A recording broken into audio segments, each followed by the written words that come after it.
तो जज जज तब तक होता है जब तक वो संविधान के दायरे में रह के काम करता है। अगर कोई जज संविधान के दायरे से बाहर जाके काम करता है तो वो, मैं वही कह रहा हूँ ना, मैं वही बता रहा हूँ आपको कि एक तो वो अपराध हो गया तो एफआईआर दर्ज होनी चाहिए, दूसरा उनके खिलाफ एफआईआर भी दर्ज हो सकती है ना। देखिए, पहली बात तो ये है कि क्या वो प्रेस से बात करके जवाब दे रहे हैं खुद अपने, या उनके बिहाफ पे कोई उनका जो राजनीतिक या लीगल गुरु है वो दे रहा है जवाब? ये पहली बात तो यही है।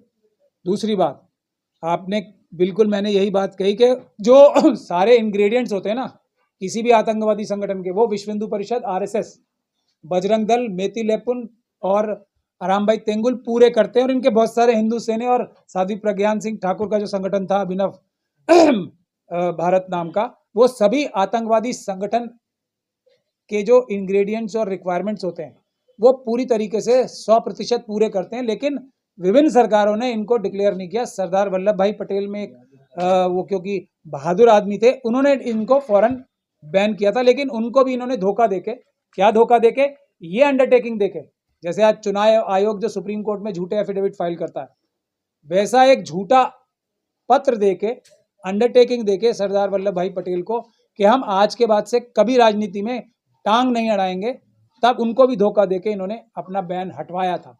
और आज आप लोग सब देख रहे हैं। तो ये भी आतंकवादी जो संगठन होते हैं उनकी एक सबसे बड़ी खूबी ये भी होती है कि वो किसी भी हद तक जाके कोई भी झूठ बोल सकते हैं। तो मैं ये कह रहा हूँ, इसलिए विश्व हिंदू परिषद असल में एक आतंकवादी संगठन है, लेकिन उसको अभी फॉर्मली डिक्लेयर नहीं किया गया फॉर ऑब्वियस रीजन, क्योंकि आरएसएस और बीजेपी की तो सरकार है अभी।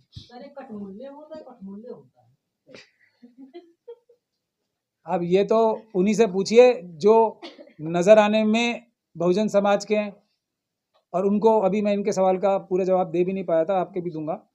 तो और पूरा जवाब में ये बचा है कि जो ये कह रहे हैं कि बहुसंख्यक, और ये जो बाबा साहब डॉक्टर भीमराव अम्बेडकर, उनको इतनी भी समझ नहीं है कि बाबा साहब डॉक्टर भीमराव अम्बेडकर का जो संविधान है उसकी बुनियादी बात क्या है। सुप्रीम कोर्ट, पूरी पार्लियामेंट्री रिप्रेजेंटेशन करती है ना। आज अपोजिशन जो भी काम कर रही है वो हार जाएंगे, कोई भी उनका चाहे नो कॉन्फिडेंस मोशन नहीं होगा। बहुसंख्यक नंबर्स की गिनती से ऊपर संविधान है।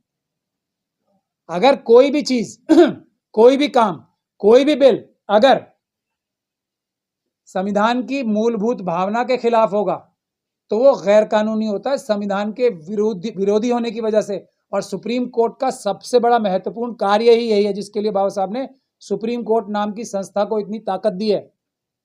वो यही है कि अगर पूरी पार्लियामेंट मिलकर भी कोई कानून पास करे लेकिन वो संविधान के खिलाफ है तो उसको रद्द किया जा सकता है। रद्द करने के लिए ही सुप्रीम कोर्ट बनी है, संविधान को इम्प्लीमेंट करने के लिए सुप्रीम कोर्ट बनी है। ये शायद यादव जी और उनके जो वो है ना, वो जो एक पहले वाला शब्द बोल रहे थे, वो जो भी हैं, वो उनको ये बात नहीं पता है शायद।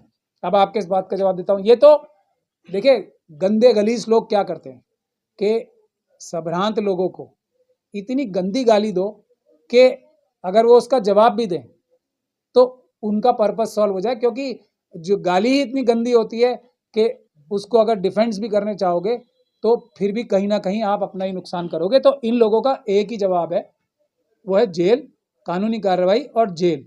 जिस दिन कोई अच्छी सरकार आ गई, बहुजन समाज वाली, ओरिजिनल बहुजन समाज वाली आवाज़ की, ये सब लोग जेल से बाहर नहीं आएंगे। आरएसएस और बीजेपी के ज़्यादातर कार्यकर्ता परमानेंटली जेल में मिलेंगे, और वो सबसे बड़ी वजह उनकी करप्शन होगी। जज की ऐसी भाषा होगी, ऐसी संकीर्ण सोच होगी, तो उस पर कार्रवाई कौन करेगा सर? हाँ, जज की अगर ऐसी भाषा होगी तो उन पर कार्रवाई कौन करेगा? देखिए, एक बात और आपने अच्छा सवाल पूछा है फिर मैं कपिल सिब्बल जी के बारे में बोलूँगा कि बहुत अच्छा सवाल पूछा है आपने।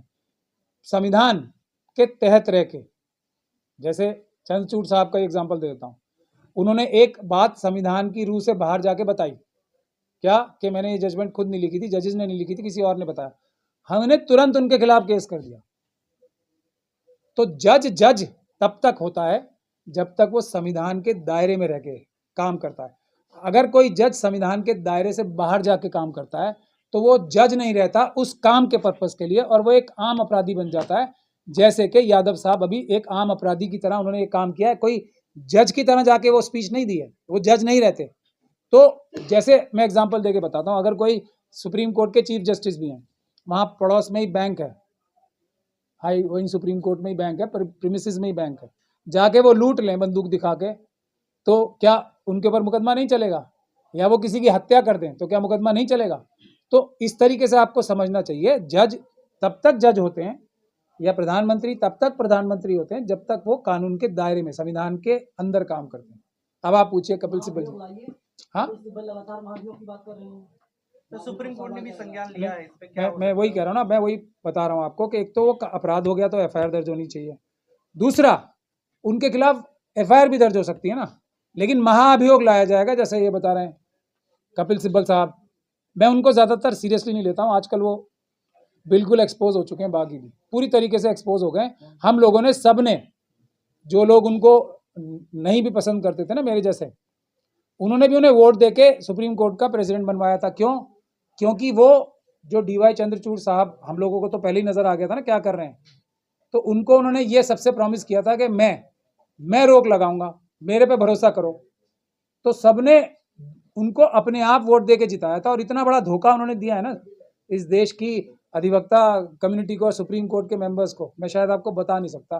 जो उनसे पहले वाले जो प्रेसिडेंट थे ना, अग्रवाल साहब, लोग कंपेयर करके बोल रहे हैं इससे तो अच्छे वही थे, इससे बड़ी कोई उनकी जो अपशब्द उनके बारे में कोई नहीं बोला जा सकता कि वो उनकी अग्रवाल साहब से कंपैरिजन हो रही है कि अग्रवाल साहब भी इनसे बेटर थे। यही जवाब है कपिल सिब्बल जी के लिए मेरा। सुप्रीम कोर्ट ने जो संज्ञान लिया है, क्या नोटिस जारी करने से कुछ होगा उसका? नोटिस जारी करने से नहीं, एक्शन से होगा। मतलब, और इसको एक्शन कोई 5 साल प्रोग्राम नहीं होना चाहिए, एक्शन होना चाहिए 5 दिन में, 4 दिन में। और कपिल सिब्बल साहब जो, और जो बाकी लोग महाअभियोग की बात कर रहे हैं, वो सब इसलिए है ताकि उनके खिलाफ कोई कार्रवाई ना हो। इन लोगों को पहचानना बहुत जरूरी हो गया है आज। बचाने की कोशिश है, महाअभियोग लाना इस समय में, जिसको भी बचाना है, चाहे तो धनखड़ जी को बचाना है। बयान देने वाला भी यादव है और कपिल सिब्बल को राज्यसभा भेजने वाले भी यादव हैं।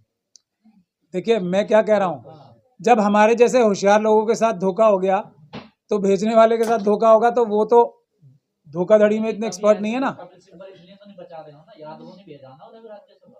तो मैं तो यही कह रहा हूँ ना, मुझे ऐसा लगता है, हो सकता है इसके बारे में आप रिसर्च करो, सच्चाई हो आपकी बात में कि इस वजह से ना कर रहे हो, लेकिन मुझे ऐसा लगता है कि यादवों को कपिल सिब्बल साहब ने धोखा देकर राज्यसभा की सीट ले ली, मुसलमानों को भी और यादवों को, दोनों को एक साथ बेवकूफ बना के, मुझे ऐसा लगता है। क्या इन्हें भी राज्यसभा सीट के लिए बहुमत की बात की है, और वैसे भी जब बेंच बनती है 3, 5, 7 बनती है, जगह तो बहुमत की बात 2-1, 4-1 या 3-2 बहुमत चलता है, बहुमत देश में जिसका है। मैं एग्जांपल देके फिर आपको बताता हूँ। यहाँ हम सब लोग बहुमत बना लेते हैं कि गजेंद्र जी का या आपका इलाज कर दें अभी, तो क्या हम कर दें?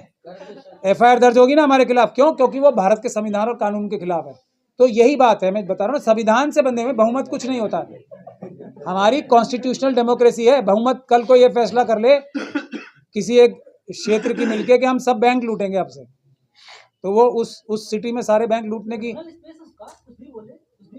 हाँ करे। तो मैं, हाँ, ये आपने सबसे अच्छा सवाल पूछा है। भारत में अपराध करने पे प्रोहिबिशन नहीं है, बैन नहीं है। ज्यादातर अपराध जो है ना किए जा सकते हैं, मतलब कोई खास तौर की रोक टोक नहीं है, लेकिन उसकी एक सजा होती है। जैसे मर्डर करो, फांसी जाओ, फांसी चढ़ो।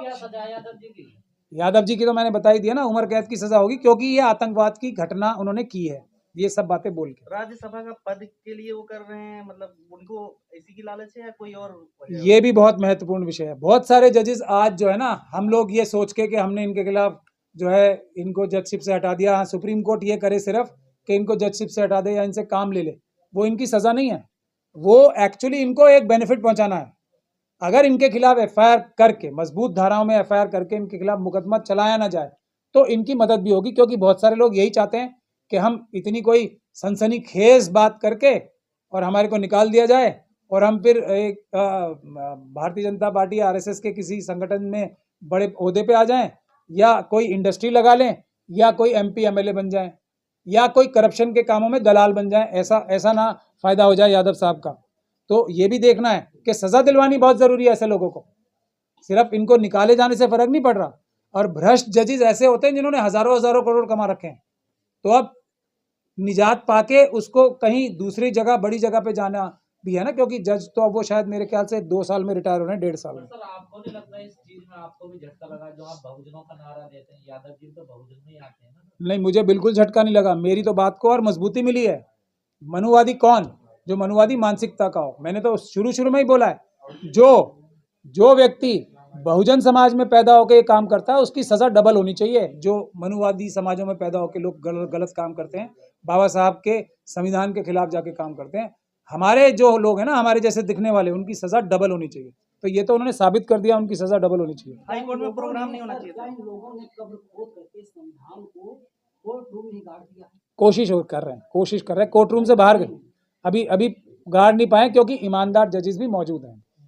ऐसा नहीं है कि 100% बेईमान हो गए, ऐसा भी नहीं है कि मनु इस बार का मुझे रात को प्राप्त हुआ संदेश, मैंने सुबह वो जजमेंट लिख दिया, तो ये तो सब गैर संवैधानिक। मैं यहाँ बिना फाइन दिए बैठा हूँ ना आज।